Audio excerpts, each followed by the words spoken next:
And we are back at it again. Lancehead pit viper time. Ooh, it's a full focus.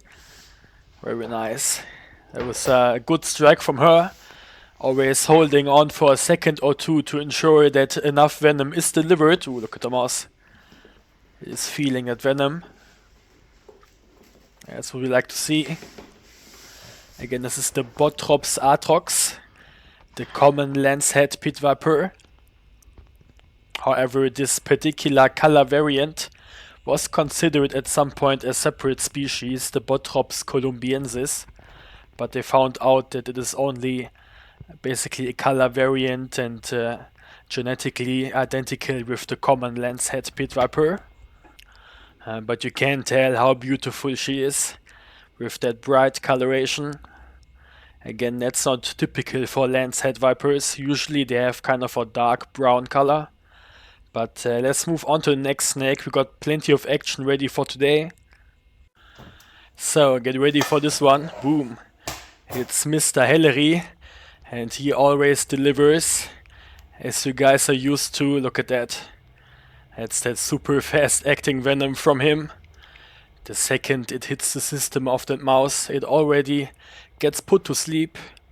And now is laying right upon him. It's pretty interesting.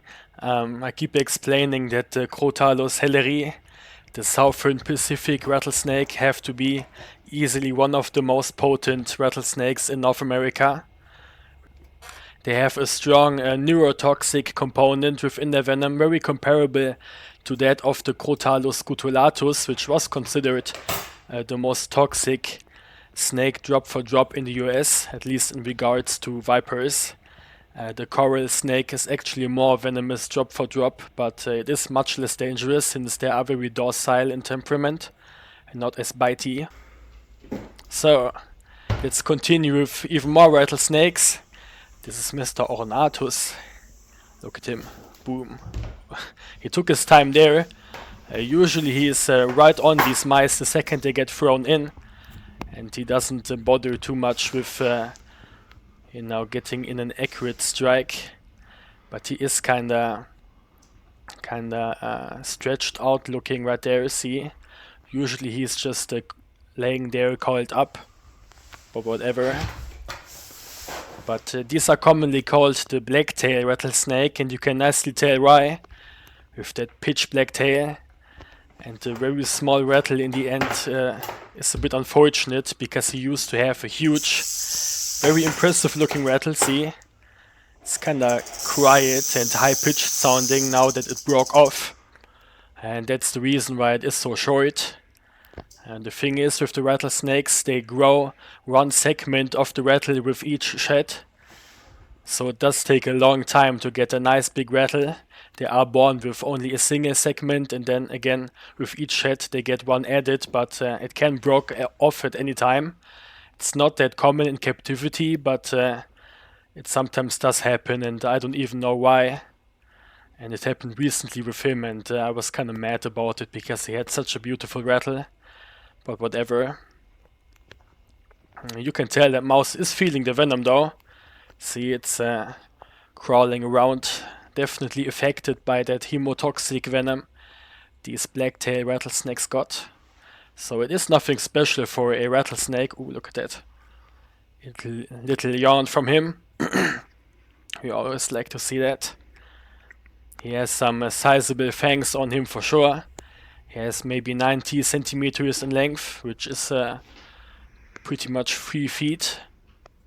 So you can imagine the fang size on a snake like this. You need to keep in mind that all the vipers, they of course fold back their fangs. Look at that, Mrs. Sawscale Viper is already very curious. She knows it is feeding time. Come on, go back. Oh, what was that? Oh look, she's biting the tweezers. She's not supposed to do that. Usually they are very good at telling apart the tools and also my hands and so on from the prey items, which is makes it at least a little bit safer, but she does seem to be very hungry. That was probably a feeding response right there. She probably still smelled the rodent on the tweezers. Wait a second here. She's still trying to get out. Oh, that looked a bit rough, but no, she's going to be focused on the mousey. Now she's locked on, boom, and she's gonna stay inside now. That was a nice strike, by the way. Look at that.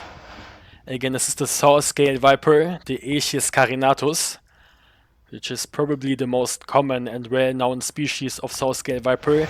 You need to keep in mind that there are plenty of different saw-scale viper species. All the snakes within the Echis genus are considered a saw-scale viper, and they are a true viperrid of the old world, found all throughout northern Africa and the Middle East, and also the western part of Asia, all the way back to India and Pakistan also on Sri Lanka. So they have a very wide distribution, these saw-scale vipers, which is, by the way, one of the reasons these are considered to be the most dangerous snakes for humans, at least statistically speaking. These snakes are responsible for the most deaths from snakebite, much more deaths and casualties caused by this snake than any other viper species, or a leopard for that matter. Because again, they are very common, and their venom potency stands in no relation to their small size at all. They make up for that small venom yield of that small head they got, with that exceptional venom potency, having myotoxic, hemotoxic and neurotoxic components all at the same time.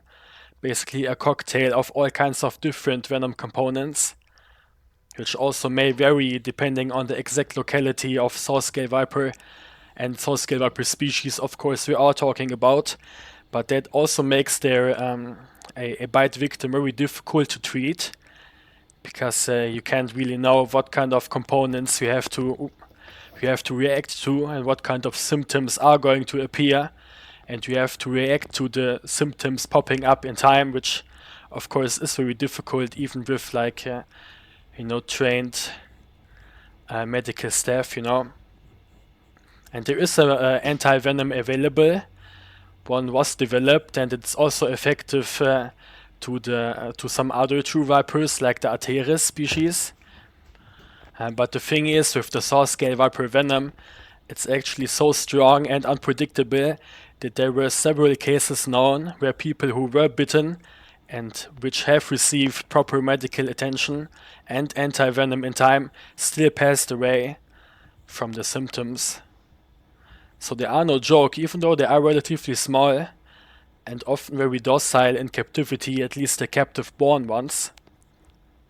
That's the experience that I have made, but I have seen that wild-caught specimens can be very easily agitated and will strike if you give them a chance. But if you look at her right now, she's very much focused on her meal, see, which allows me to film her from up close. She actually tried to swallow the mouse already, even though it's still more or less alive. But I think it will die any second. Oh, don't look at me. The mouse is back there. She's a very curious snake. Let's move on to the next one, maybe. There we go. This is the pygmy rattlesnake. The normal colored male specimen I got. I have two males. The normal one and the striped morph individual. Boom. There's a nice strike from him. See how he waited for the perfect moment though to deliver it with some good bite placement also. That's what we like to see. These are scientifically called the Sistrurus milliarius barbouri. So it is actually a particular subspecies of pygmy rattlesnake too, called the dusky pygmy rattlesnake. There are several different species of pygmy rattlers. But these are probably the most common ones in captivity, and for good reason. They are one of the prettiest, even though I have to admit that I personally consider the Sistrurus milliarius to be the prettiest one with the bright reddish coloration. But these dark looking dusky pygmy rattlers are also very pretty, of course, especially if you look at the striped morph individuals, which you probably know the specimen I got of that variant already. Absolutely stunning, look at that. And he did do a little bit of a yawn, but they have very small fangs. Very small head in general.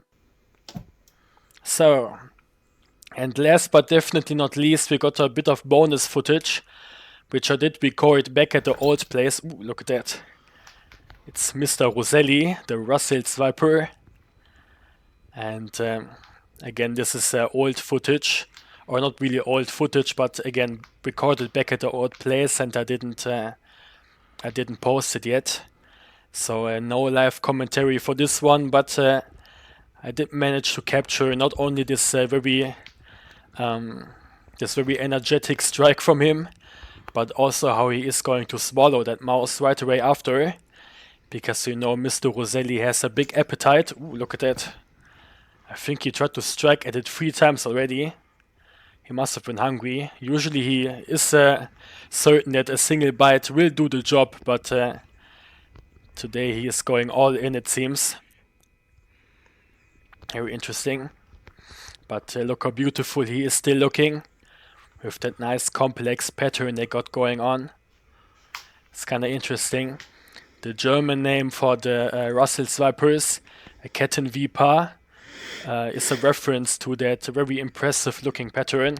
It basically translates to chain viper, because they have that kind of chain running all the way on their back, you know. Very pretty snakes. The thing is though that the exact pattern they got going on can be very variable. There are some specimens that have, instead of this chain pattern, more just of a middle stripe, and some have both, you know, maybe even like split in the middle or something like that, which is very interesting. And you can get that entire variation within a single clutch of snakes. So it isn't like genetically coded. It's basically random which pattern you are going to get, and each one is more or less unique. But look at that, that mouse is feeling the venom now for sure. Let's see here. Also get it out of the corner so the water dish doesn't get flipped over again. This is a locality from Pakistan. He is of course born in captivity, but you know, his ancestors used to live there before they were introduced to captivity, and they are adapted to a very dry environment. So I don't like the water dishes getting flipped over because the substrate gets all wet then, and they don't seem to enjoy it. They like to sit on nice dry substrate, but need access to fresh water still, of course. They used to, they seem to drink rather often, at least compared to the rattlesnakes, which never seem to drink at all. I offer water very frequently, of course, and if they are thirsty, they will notice if fresh water is offered and start drinking right away. But if they're not thirsty, they're just gonna ignore it, and then I can already take out the water dish and empty it again, because otherwise the water will just evaporate, and then within these bins the humidity would get way too high for some of these desert-dwelling species, which like a low humidity, of course, because that's what they are adapted to in the wild, where they need to survive with very minimal resources. And as you can tell, he is already starting to swallow the mouse, even though it is still twitching around a bit. He doesn't really seem to care at all. Again, it seemed on that day he was much more hungry than usual, which is saying much for him. He is pretty much always hungry from what I can tell, even when he's in shed, and most snakes will stop eating then, but not him. There we go. I sped up the footage at that point to keep the flow of the video, but basically you are going to see the whole feeding process. Sadly, I didn't manage to record too many of these entire feeding clips where the swallowing is included, just because I didn't have too much time. But I hope now that everything is a bit more sorted, I will be able to focus on that a bit more in the next few videos we are going to see. I did post another video today, as some of you may have noticed already, but it is for the channel members only. That is because that video got restricted, age restricted, and also banned from monetization because it was a bit bloody and rather gruesome actually, which is not usual for these feedings, but it sometimes does play out that way. But I like to keep things authentic and transparent, and still decided to post it. So all the channel members, feel free to let me know if you enjoyed the video. And of course, maybe that's also good advertisement for the channel membership. If some people may be interested in it also, and subscribe to the channel membership, which does help out, of course, with financing all this, even though not too many people subscribe to it by now. But you can tell that he is pretty much finished already. He is a rather quick eater, at least compared to some other snakes. There we go, guys. So I hope you enjoyed the video so far. If you did, feel free to let me know in the comments, and also by leaving a like and subscribe, which also helps out. I don't want to beg for all the support and so on. Can understand that most people probably don't really care about it that much. Like I personally don't am subscribed to any channel with the membership and so on. So I'm really quite delighted that I found people already which are willing to support me on a monthly basis. It really means a lot to me. But again, I hope you enjoyed this video also. If you have any other ideas for new videos and so on, feel free to let me know as well.